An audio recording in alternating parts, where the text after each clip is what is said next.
Hi, everyone, and welcome to Chapter 7, which is called the Cellular Basis of Inheritance. This chapter is actually very closely related to the last chapter we covered, which was Chapter 6. And so I'm actually going to start by recapping and reminding you of what we covered in Chapter 6. In that chapter, we looked at how cells reproduce, what the life cycle of a cell looks like, how it's different between prokaryotic and eukaryotic cells, and what happens when cell reproduction goes wrong. And now in Chapter 7, we're going to continue to focus on how cells are made, but we're going to focus specifically on how one particular type of cell is made. We're going to look at how human sperm and egg cells are made, and also what happens when there are errors in sperm and egg cells. Because human sperm and eggs, they're not like other cells in the body. They're genetically different because they are haploid, which is a term that we very briefly introduced in Chapter 6, but now it's time to elaborate on it here. So to review, in Chapter 6, we talked about how cells with 2 copies of each chromosome are described as diploid. And we also defined the term haploid as referring to cells with only 1 copy of each chromosome. And in most eukaryotic organisms, their bodies are composed almost entirely of diploid cells, with one type of cell being the exception, and that type of cell is the gametes. Gametes are the cells that are involved in sexual reproduction. And in humans, those cells are, first of all, eggs that are made in organs known as the ovaries, and secondly, sperm that are produced in the organs known as the testes. And here we have an electron microscope image. This is an actual real image of a human egg cell and a sperm cell engaged in the process of fertilization.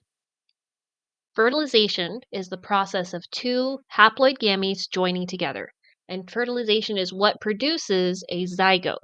The zygote is the cell that we saw at the very beginning of the Chapter 6 lecture, which then develops into an embryo, which develops into a fetus, and develops into a baby. So knowing this, the gametes, sperm and egg cells, they must be haploid because the outcome of them joining together is to create the basis of another human. And we know that humans have 46 chromosomes. So accordingly, sperm and egg cells each have only 23 chromosomes. They're haploid. And then during fertilization, the haploid egg brings 23 to the table, the haploid sperm brings 23 to the table, and you end up with 46 total to make the new diploid zygote. And later on in this lecture, we are going to talk about the stages of gestational development after fertilization takes place. But first, we're going to address this question. How are the sperm and egg cells created? It could have been through mitosis, because as we now know from Chapter 6, mitosis creates exact identical copies of existing cells. And these haploid gametes are not identical copies of other cells in the body. They only have half the DNA, so they're different. So mitosis wouldn't work for producing the gametes. Instead, another process known as meiosis is what generates the gametes. Meiosis looks similar to mitosis in many ways, as we're going to see in just a moment, but instead of creating identical daughter cells, it cuts the DNA content in half and produces the haploid gametes from a diploid parent cell called a germ cell.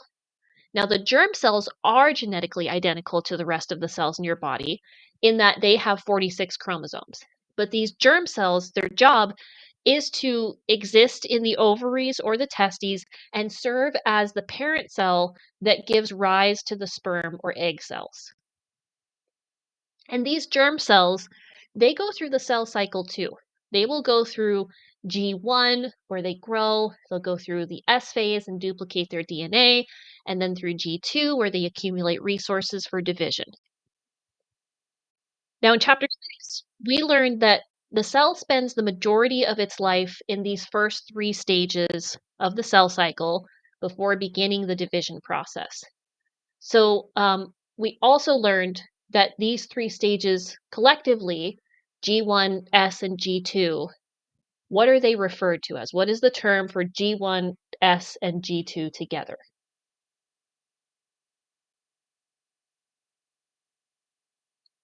So, germ cells, which are the cells that give rise to your gametes, they go through a cell cycle just like any other cell.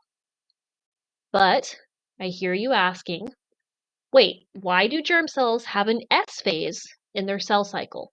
Why do they duplicate their DNA during S phase when really their end goal is to produce cells that have half the normal amount of DNA?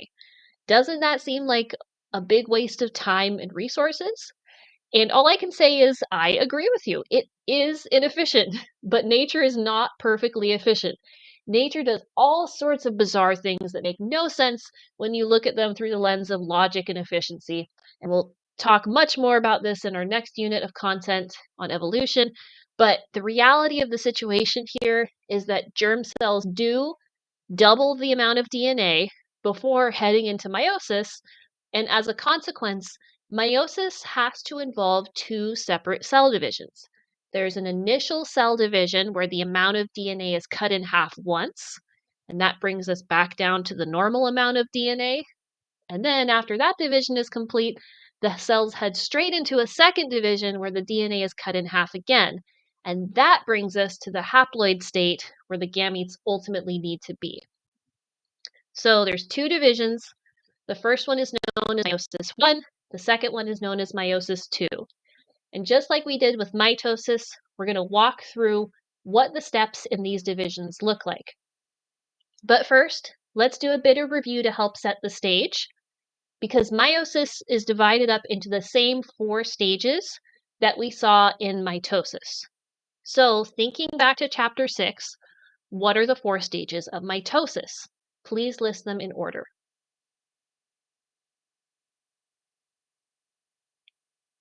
So let's get started by checking out what a germ cell looks like as it's heading into meiosis I. So just like a normal body cell, at the end of the G2 phase, as it's heading into meiosis I, a germ cell, which can be either in the ovaries or the testes, will have a single intact nucleus that has 2 duplicates of the DNA swirling around inside of it. And also, just like a normal body cell, the DNA strands are in the form of chromatin. They're loose, they're not wound into chromosomes yet. When the cell enters the first step of meiosis I, which is called prophase I, we see much of the usual stuff occurring that we saw in prophase of mitosis. So the DNA winds up into chromosome form, the nuclear membrane breaks down, and the centrioles start to create the spindle fibers. So there's nothing new there. But after this point is where things start to look different. Because once they have taken shape, the pairs of homologous chromosomes will engage in something called synapsis, which is where they physically pair up and stick to their homologous partner. So remember, homologous chromosomes are chromosomes that are of the same type. So for example, the 2 human chromosome number 1s would pair up with each other. The 2 human chromosome number 2s would pair up with each other, etc. And while in synapsis, a phenomenon called crossing over will occur. And crossing over is luckily exactly what it sounds like. It's where segments of each homologous chromosome are physically exchanged. And this is really such a crazy phenomenon because what this means is that some of the genes on the chromosome that you got from your dad jump over to the chromosome that you got from your mom and vice versa.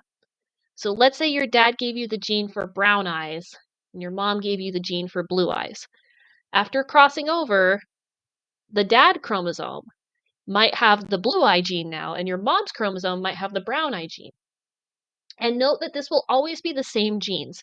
It's not like they will swap an eye color gene for a hair color gene. They'll swap genes for the same trait. So an eye color for an eye color, but they could swap different variants of the trait.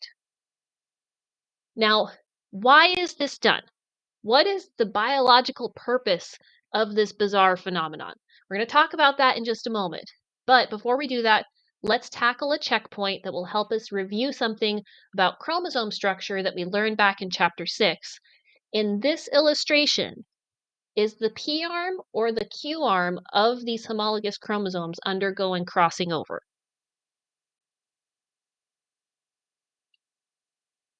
So, getting back to prophase I.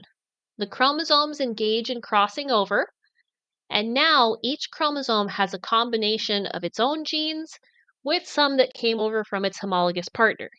And the chromosomes will remain in synapsis, meaning they will remain stuck together as they move into metaphase 1, the second stage. And metaphase in mitosis, you may remember, is where the chromosomes were attached to the spindle fibers and lined up at the equator of the cell. The same thing happens here, except the chromosomes are not just lined up, but they're lined up in synapsis, so they're still stuck together. And when the cell moves into the next step, anaphase 1, the homologous chromosomes will be pulled apart from each other and drawn to opposite ends of the cell. So they're no longer in synapsis starting in anaphase 1. But note how this is different from mitosis as well, because in mitosis, the chromosomes were split down the middle at this point and the sister chromatids got separated. And that's not what happened here. For now, the sister chromatids within a single chromosome stay connected, and only later, during Meiosis II, the second division, are they going to split.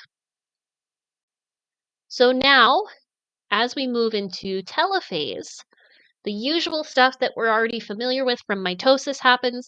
The chromosomes cluster at either end of the cell. A nuclear membrane forms around each cluster to create an intact, cohesive nucleus.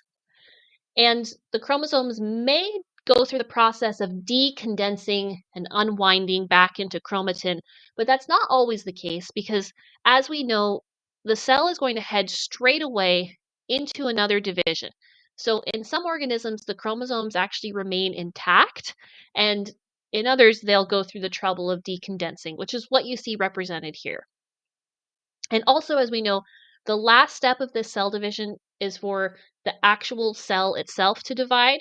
So at this stage, telophase, we have two nuclei located in one cell, and cytokinesis, the final stage of the cell cycle, will take us to two separate cells with one nucleus each.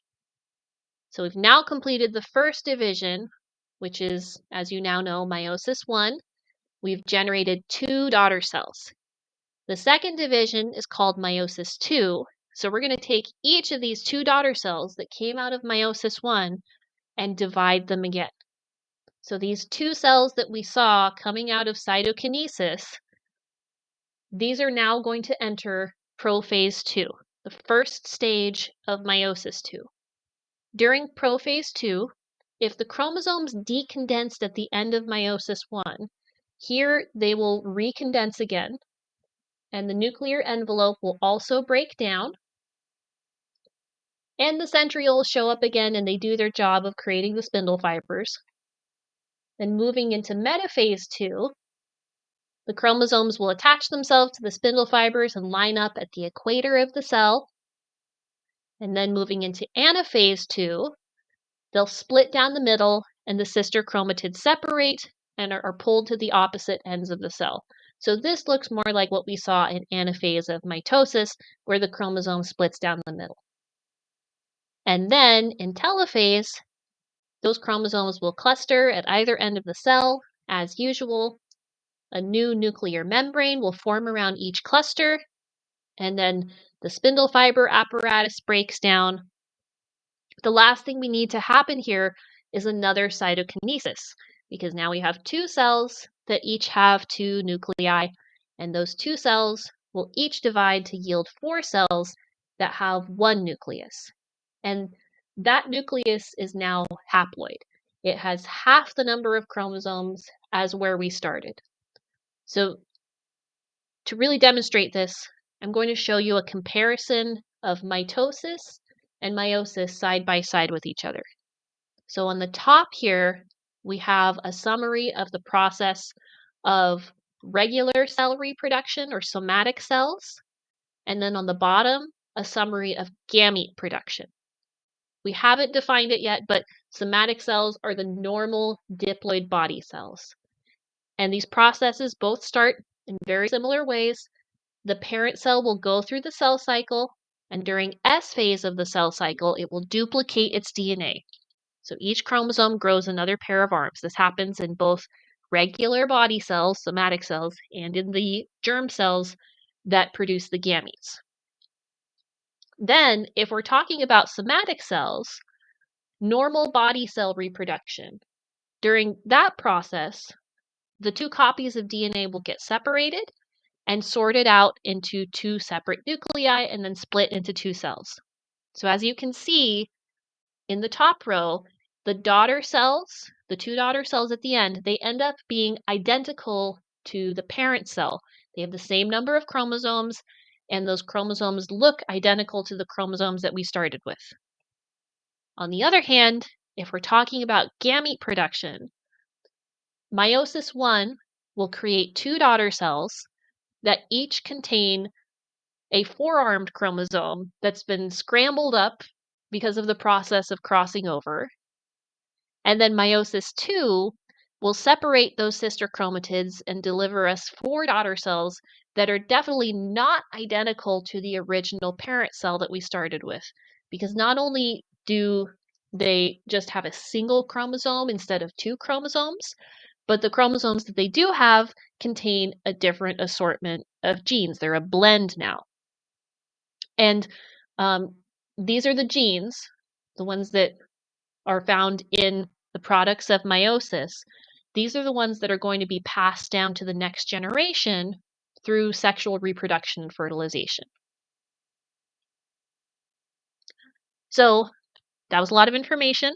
To make sure we got something out of that, in this checkpoint, I would like you to think back and describe for me two differences between the processes of mitosis and meiosis.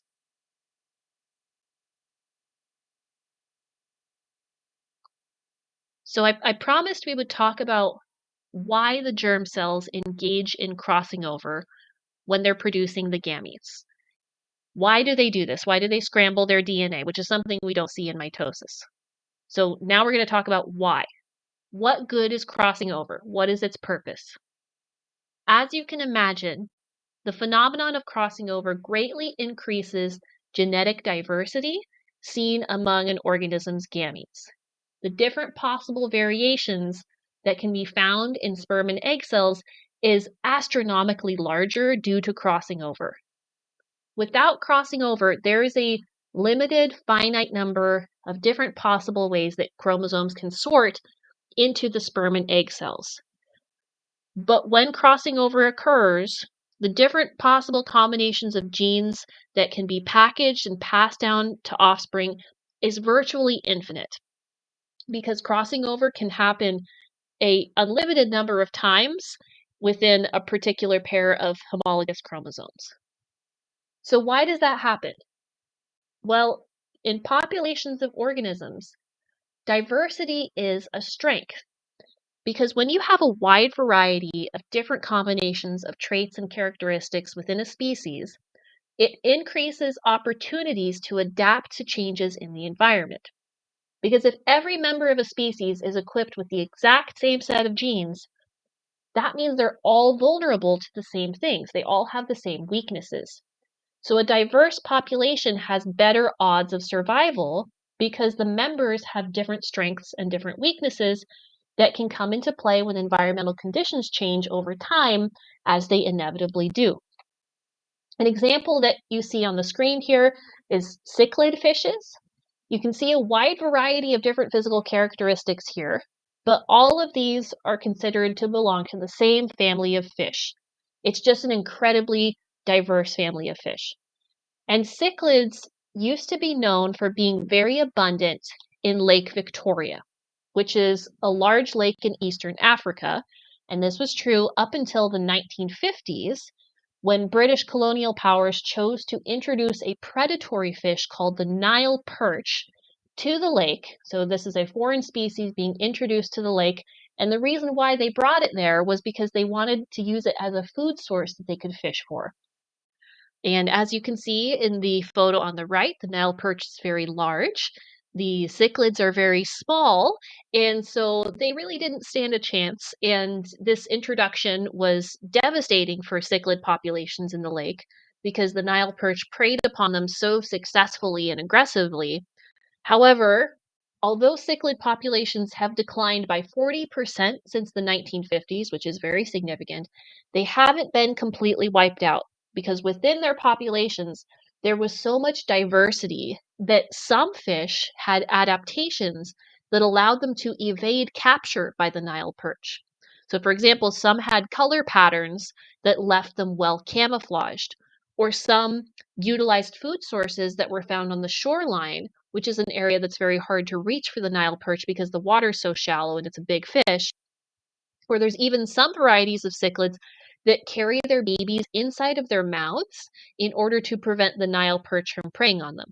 So the ones that were susceptible, the ones that had the greatest amount of weaknesses, were wiped out. But because there was diversity, some cichlids were able to survive and rely on their strengths. So this is just one example of how having a variety of traits and how a lot of genetic diversity improves the survival chances of a population. And that's the benefit that comes from crossing over. So this brings us to the end of our discussion of the first question here. We've talked about how human sperm and eggs are made. And then having wrapped up that discussion, the next thing we need to talk about is what happens when there are errors in sperm and egg cells. So at the end of chapter 6, we talked about what happens when cell reproduction goes wrong. And now we're going to talk about what happens when something goes wrong with the makeup of the sperm and egg cells. The result of this is called aneuploidy. Aneuploidy is the condition of possessing an abnormal number of chromosomes. The karyotype that you see on the right-hand side of the slide here shows an example of aneuploidy. So in the circle, you can see that this karyotype contains 3 copies of chromosome number 18, when really it should just have 2. Every chromosome pair should only have 2, but in this case, there's 3 of number 18. So how did this happen? Well, aneuploid gametes are produced when chromosomes fail to separate in Meiosis I or when the sister chromatids fail to separate in Meiosis II. And this phenomenon of failing to separate is called non-disjunction. And here's what it can look like. So when a germ cell undergoes meiosis, if its chromosomes aren't properly attached to the spindle fiber during metaphase, then during anaphase, there might be a set of chromosomes that doesn't get pulled apart. So in this illustration, you can see how in the case of the second set of chromosomes in that cell, both of them are being pulled to the top of the cell. And this will lead one of the daughter cells to have too many chromosomes, and the other daughter cell will have too few. And then when the cell gets through meiosis II, you can see that the final cells here, these are the gametes, they aren't haploid, they're aneuploid. The top 2 have 3 chromosomes, the bottom 2 only have 1. That's an abnormal number of chromosomes. Now, before we go on to talk about what consequences this has for an organism, if these gametes happen to be fertilized, I'd like you to think back to what we learned in chapter 6 about cell cycle checkpoints, about quality control, and tell me which of the 3 cell cycle checkpoints that we learned about would have to fail in order for non-disjunction to happen. There's a checkpoint in the cell cycle that's specifically dedicated to making sure the chromosomes are attached to the spindle fiber. Which one is that?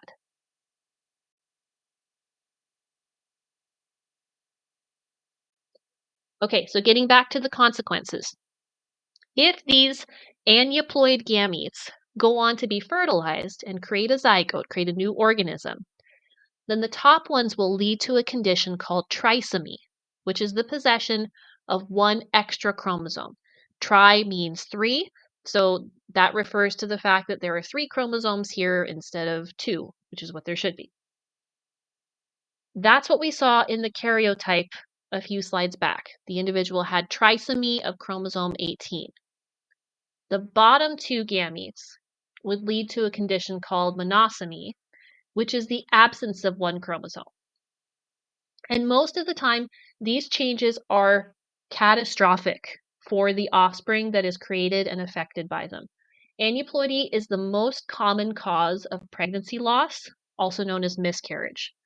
Studies have concluded that 60 to 80% of miscarriages that occur in the first trimester of pregnancy are the result of the embryo having chromosomal aneuploidy.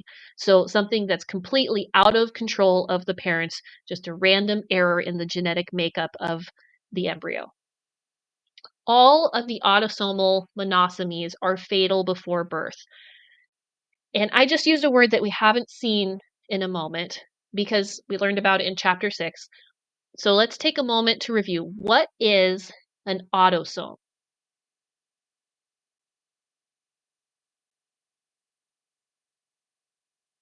So all of the autosomal monosomies are fatal before birth.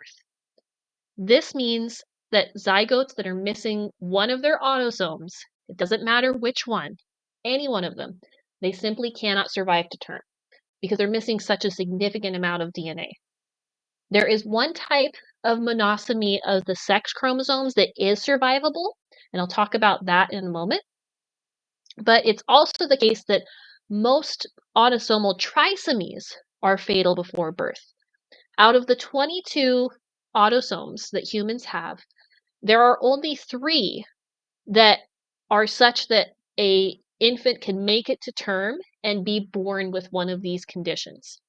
The first one is trisomy of chromosome 13, which leads to a condition called Patau syndrome. But most babies born with Patau syndrome only survive 7 to 10 days. The second one is chromosome 18, trisomy 18, which leads to a condition called Edwards syndrome.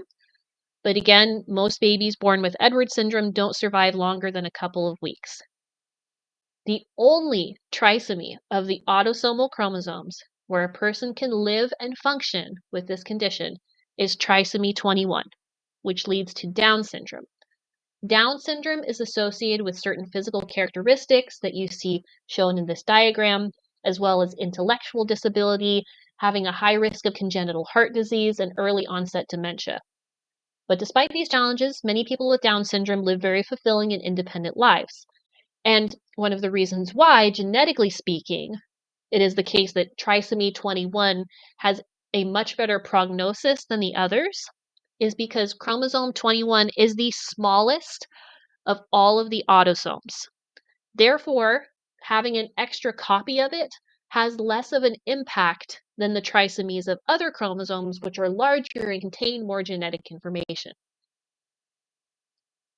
Now, when it comes to the sex chromosomes, which remember, these represent just one out of the 23 pairs of chromosomes that humans have.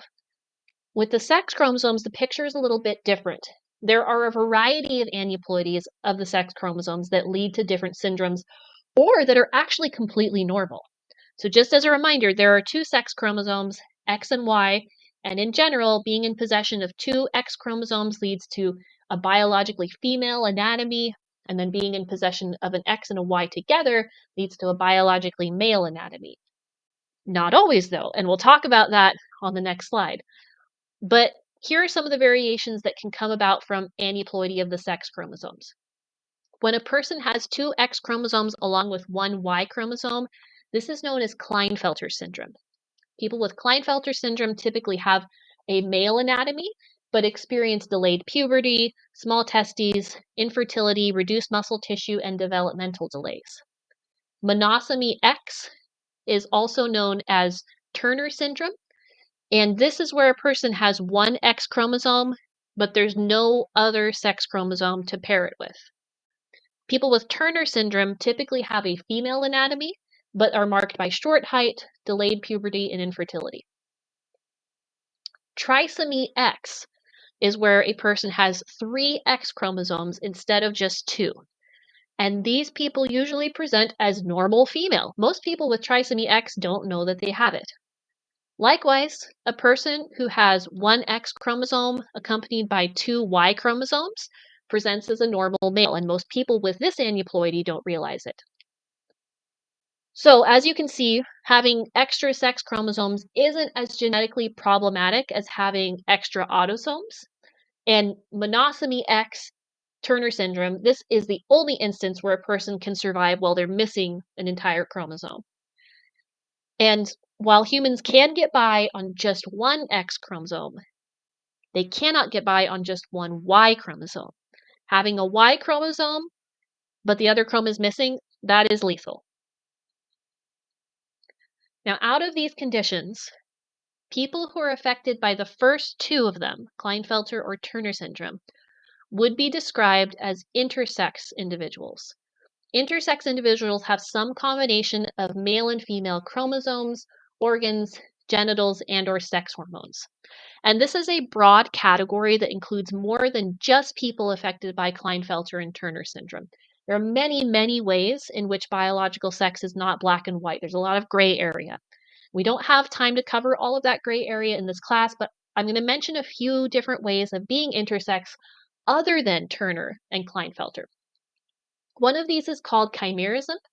Chimerism starts when a woman becomes pregnant initially with fraternal twins, meaning that two separate sperm fertilize two separate eggs in a single conception event, resulting in twins. One of the sperm carries a Y chromosome and the other carries an X chromosome. So you initially end up with two embryos, one of which is female and the other is male. But then, sometime in early development, the embryos fuse together and form one single embryo. That embryo is described as chimeric. And as a consequence of this fusion, the body of the individual that develops contains both XY cells and XX cells. Some parts of the body are made of cells containing XX. Other parts of the body contain cells containing XY chromosomes. And as you can imagine, this results in an intersex anatomy where both male and female organs can be present. Another condition that falls under the category of intersex is androgen insensitivity syndrome. This describes a situation where individuals have XY chromosomes, which, as we know, most of the time leads to a biologically male anatomy. However, for some people with androgen insensitivity syndrome, their cells simply do not respond to the hormone known as testosterone. And testosterone plays a major role in the development of male anatomy. So despite having the male sex chromosomes, people with this syndrome don't develop the standard male anatomy. The manifestation of this syndrome can vary depending upon the degree of testosterone resistance. But when the resistance is complete and total, the anatomy that develops is actually fully female, even though the cells of the person contain what would be considered to be the male set of chromosomes, XY chromosomes, but the person has the female anatomy. All of the women in this photo, for example, they all have XY chromosomes, and they all have androgen insensitivity syndrome. Now, as I said, we don't have time to cover all of the different ways of being intersex because there's about 30 of them. And altogether, they add up to being more significant than you might assume. An estimated up to 1.7% of people are intersex in some way. And odds are you know or have met someone for whom this is their life because you may not know it. And one of the reasons why is because historically and today, there's been a lot of stigma around it. So much so that starting in the 1960s, it became standard practice to perform surgery on infants born with an intersex condition in order to create an anatomy that would align with one sex or the other. However, in recent years, these surgeries have become less common after it has become apparent that they carried serious psychological harms for the people, the babies who had been subjected to them. And there's a 2017 study and report from the organization Human Rights Watch that concisely explains why these surgeries are so psychologically harmful. Such surgeries carry the risk of assigning the wrong sex. Depending on the condition, the risk can be as high as 40%, meaning that many children will grow up to reject the sex that has been irreversibly surgically assigned to them. Additionally, although some intersex conditions like Klinefelter and Turner syndrome cause people to be infertile, other intersex conditions are not associated with fertility issues, but performing surgery to create one form of genitals or the other can actually lead to infertility by removing ovaries or testes in an attempt to normalize the person's anatomy. So given these harms, there has rightfully been a shift to focusing on eliminating the stigma associated with being intersex rather than correcting the condition, which for many intersex people is not something they feel is medically wrong with them. It's simply the reality of the genetics that they were born with. So the bottom line is that biological sex is not black and white. It's not all about what set of chromosomes you have. There's lots of variation, and being aware of the existence of that variation is the first step in eliminating that stigma. There's another topic that we really can't ignore when we're on the subject of chromosomes and aneuploidy, and that is the link between aneuploidy and maternal age. Because the age at which a mother has children has a significant impact on the risk of aneuploidy. As women age, their germ cells undergo more non-disjunction events. So whereas women in their 20s only have a 2 to 3% chance of conceiving a child with a chromosomal aneuploidy, women in their 40s have a 30% chance. So there are more mistakes in meiosis as a woman ages, leading to a higher percentage of eggs to be left with an abnormal number of chromosomes. And this correlation is not the same for men, but we do know that as men age, they pass down more non-chromosomal mutations. So one study found that the transmission of mutations from men to their children increases at a rate of 3.1% per year of a man's life. And we haven't talked about non-chromosomal mutations yet, but we will tackle those in a couple of weeks from now when we look at chapter 9. So stay tuned for that. And I'm going to leave you with one final checkpoint concerning sex chromosome aneuploidy. So knowing what you know now about the reason why trisomy 21, Down syndrome, is less detrimental than other trisomies, why do you think it is the case that monosomy Y, meaning have one Y chromosome but no X chromosomes, why is that lethal? But monosomy X, having an X chromosome without a Y chromosome, that is not lethal.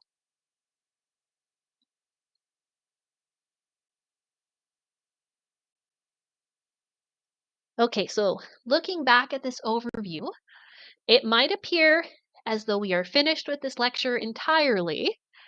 However, surprise, we have another topic that we're going to cover, and that's actually not part of chapter 7. It's part of chapter 18. But it makes so much sense to talk about this topic from chapter 18 after we learn about eggs and sperm. So that's what we're going to do. And that topic is what happens after fertilization? What happens after the sperm cell meets the egg cell? That's the last thing we're going to cover in this lecture. So let's set the stage for fertilization. In a natural pregnancy, fertilization happens shortly after a woman's body undergoes ovulation. Ovulation is the process of the ovary releasing an egg into the fallopian tube. So quick explanation of what we're looking at here in this illustration. This is the female reproductive anatomy. At the bottom is the vagina, which ends in the cervix, which opens into the uterus. And the uterus is where a baby develops during pregnancy. And then the uterus is connected to 2 ovaries on either side via the fallopian tube. So the ovaries are these clusters of lumpy gray matter, and the fallopian tubes are the channels that lead to each of them. So when ovulation occurs, one of the 2 ovaries will release an egg into the fallopian tube. And this happens once per menstrual cycle, and it typically happens around day 14 of the cycle, which is 7 days after the end of menstruation. And then once in the fallopian tube, the egg starts to travel toward the uterus.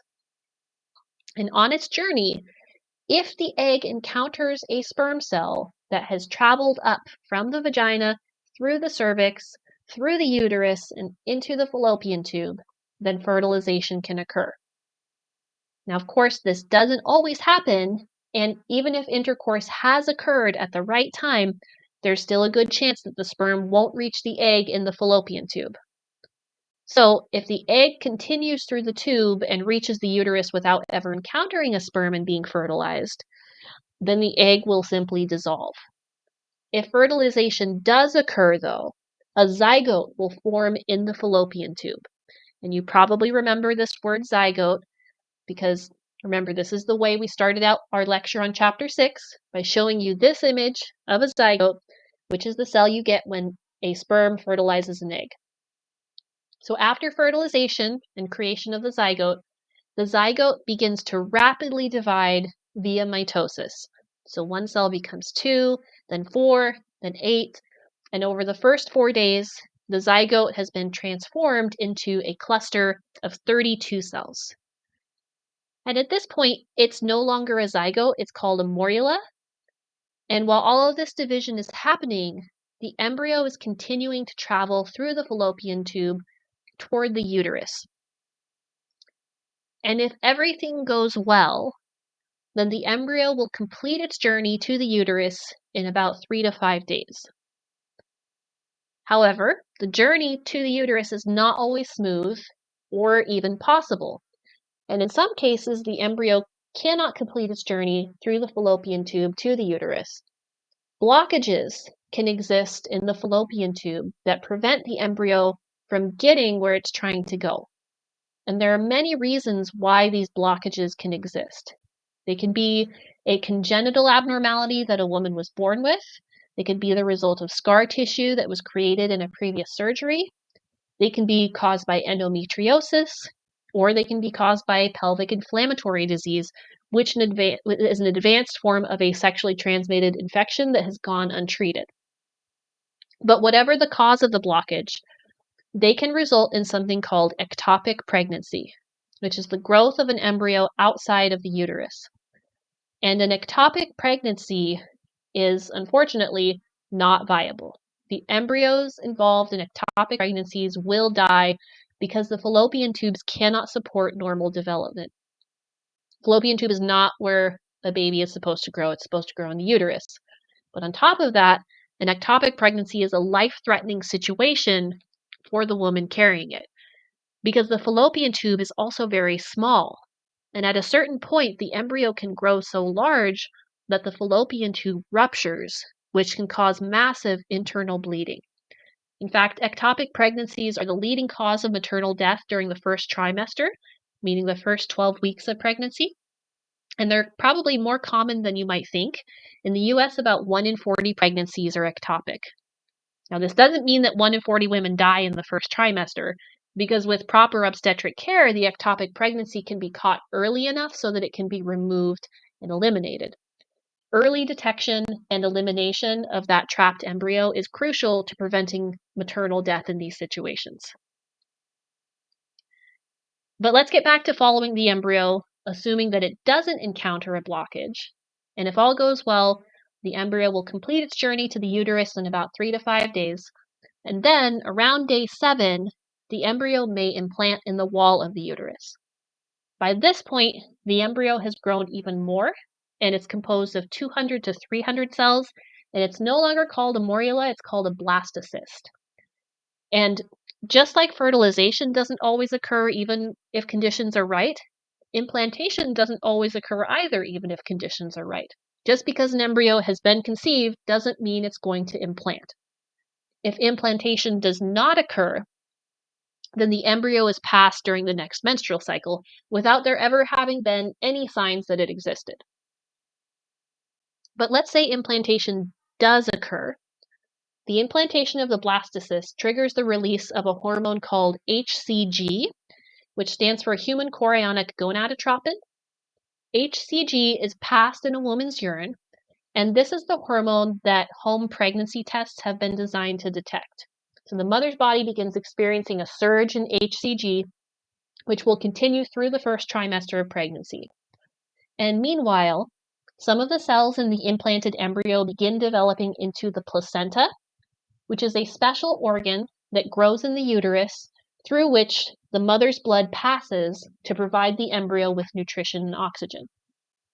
So in this illustration, you can see the placenta shown in red. The placenta is attached to the wall of the uterus, and blood filters through it into the umbilical cord, which is attached to the baby's stomach. That's how the baby gets oxygen and how it gets nutrition, up until the point when it's born. And that point of entry for the umbilical cord on the stomach will eventually become the belly button when the cord is cut after birth. So while the placenta is forming from some of the cells in the embryo, other cells in the embryo begin undergoing changes that will eventually transform them into unique body parts and tissues. Some cells start the process of becoming the skin. Some cells start the process of becoming part of the nervous system. Some start to become part of the heart. But this specialization process takes a while. And up until around day 14, which is about 7 days after implantation, the embryo still contains cells that are considered pluripotent. Pluripotent is a term used to describe cells that can transform into any of the specialized cells in the body. Their destiny hasn't been written yet. They haven't been cornered into a special role yet. And because of this, and I find this fascinating, up until this point, it is still possible for one cell to separate from the embryo and develop into an identical twin. This is how identical twins are formed. After this point, the cells become too specialized to turn into an entirely new organism. The later they get in development, the more their destiny gets set in stone as to whether they're going to be a heart cell or a lung cell or a skin cell.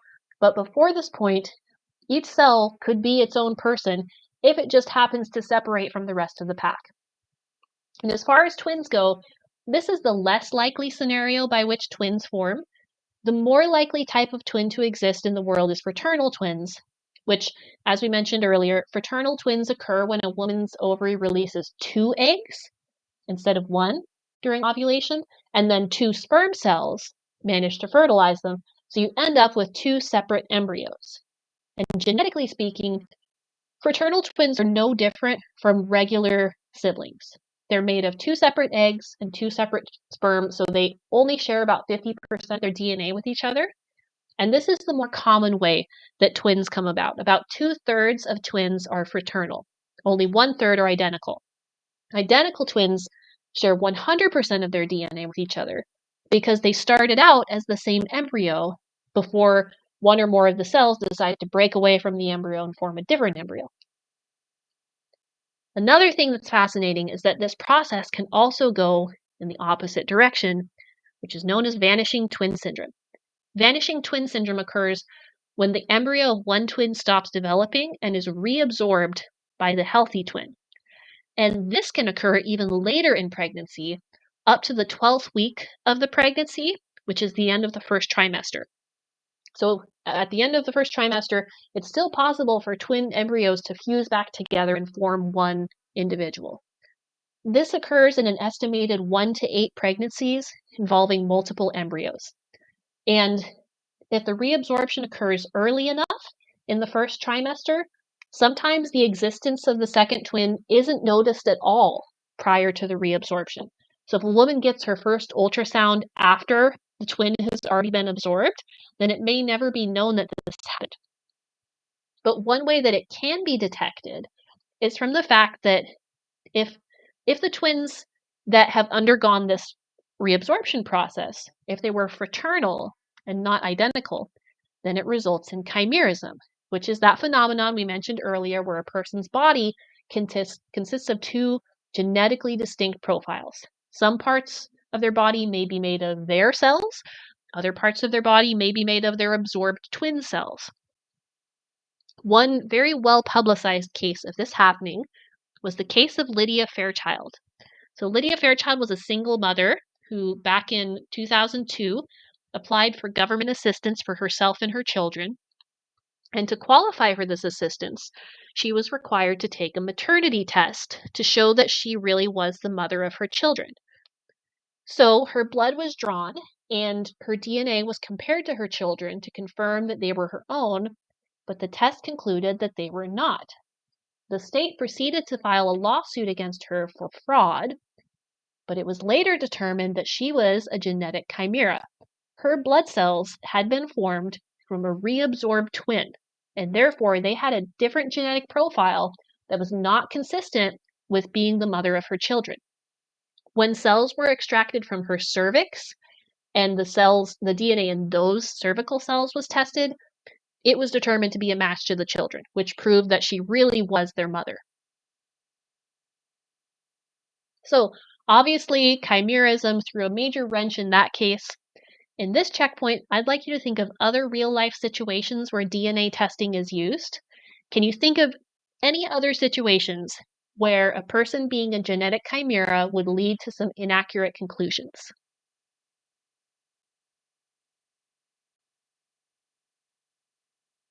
So now we're going to circle back to human gestational development, which, as you can imagine, is a very complex topic. There are entire medical specialties that focus on this, so you can spend years studying this stuff, but we're just going to give a very, very brief overview of what happens over the course of a normal pregnancy. And we're going to do this by talking about the major events that happen in each trimester. The duration of a pregnancy is considered to be divided into 3 chunks called trimesters. The first trimester covers week 1 through 12 of pregnancy, and during this window of time, the internal organs and body structures of the embryo begin to develop, but they don't yet function. Because the first trimester is really when things get started, but they don't really finish developing to the second or the third trimester.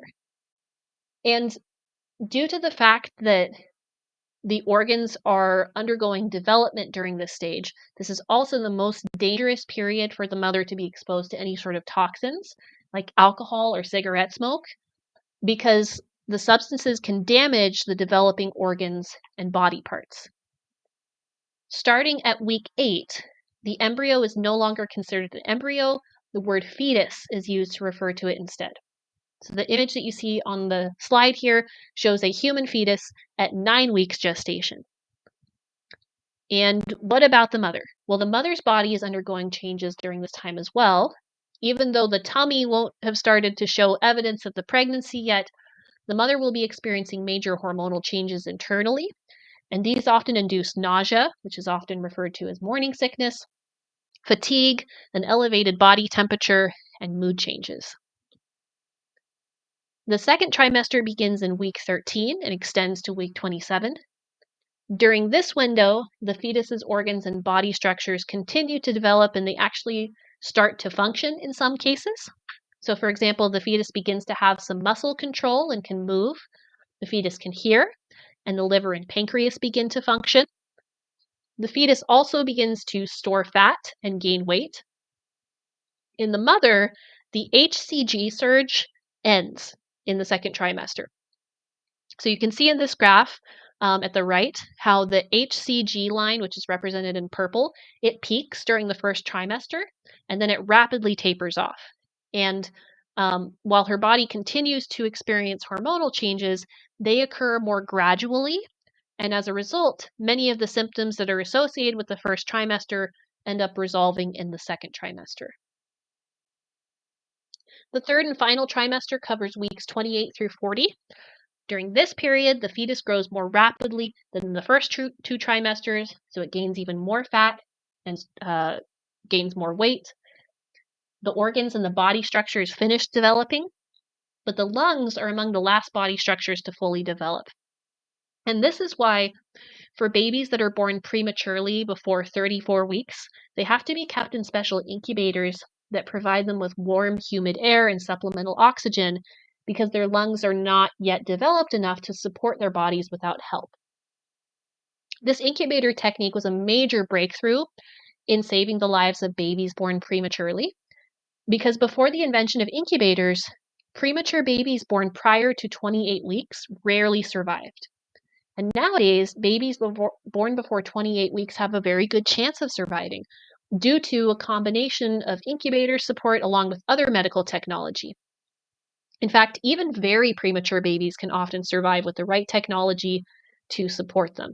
So this chart shows you the survival rate of premature babies by week of gestation. And this is based on data in the US, so it'll vary in different parts of the world. But at the top of the chart, you can see that babies born at the bottom of the chart, you can see that babies born at 32 weeks, which would be 8 weeks early, have a 95% chance of surviving. At 28 weeks, there is an 80 to 90% chance of survival. At 24 weeks, 60 to 70. 23 weeks, about 56. 22 weeks, 32 or 30%, and then at 21 weeks or earlier, the survival is very low, probably too low to measure in a reliable way. So survival chances have gone up over time for very premature babies, but nonetheless, babies born before 24 weeks still often suffer from long-term health complications, even if they are able to survive with supportive care. So often remaining pregnant for longer is the best course of action if possible. So this brings us almost to the end of our lecture. To finish things off, I have 2 checkpoints for you that center around a topic that you may have heard of before, which is called IVF, or in vitro fertilization. So couples who have trouble conceiving may choose to undergo in vitro fertilization, which is abbreviated IVF. In this process, a woman's eggs are surgically retrieved after ovulation, and then a sperm cell is injected into the egg with a very tiny needle, which is what you can see happening in this photo at the right. And then the fertilized embryo is then allowed to grow in the lab to the point where it consists of 200 to 300 cells, and then it's surgically implanted back into the uterus. So, based on what we learned in this lecture, at the point of implantation, is the embryo considered a zygote, a morula, or a blastocyst? And continuing on this topic of IVF, when a woman undergoes IVF, she is given hormonal medications that induce her body to release multiple eggs in the same ovulation cycle. An average of 3 to 8 eggs are surgically retrieved from her body, each of which then gets fertilized with sperm in the lab. You may think to yourself, well, that's a lot of eggs. If you're just trying to have one kid, why so many eggs? And the reason is that the success rate of IVF is pretty low. About 45% of fertilized embryos die in the lab before reaching a stage where they can be implanted. And then among those that have survived, only 1 or 2 will then be surgically transferred into the uterus. And then the extra embryos, if there are any, will be frozen and preserved in case the transfer fails, which actually happens more often than not. Implantation fails about 60% of the time in women undergoing IVF who are under 35 years old.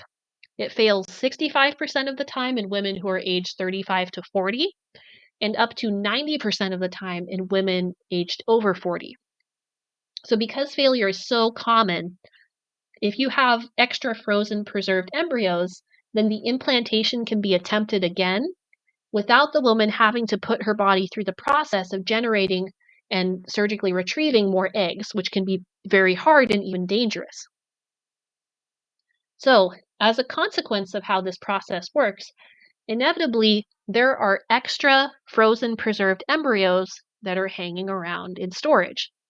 And this can be a hot button political topic because some politicians maintain that these frozen preserved IVF embryos are the equivalent of children, and consequently, that discarding extra embryos, even with the parents' permission after they're done having children, is a prosecutable offense.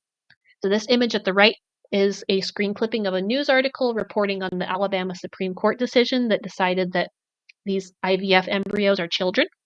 And to give you an idea of the extent of this issue in question, currently there are somewhere in the range of 400,000 to 1 million frozen preserved IVF embryos in the US, which makes it a very tricky problem and one that has some large-scale consequences. So, integrating what you've learned in our lecture and your personal thoughts, what are your thoughts on this matter? And then after you finish this checkpoint, you're finished with chapter 7.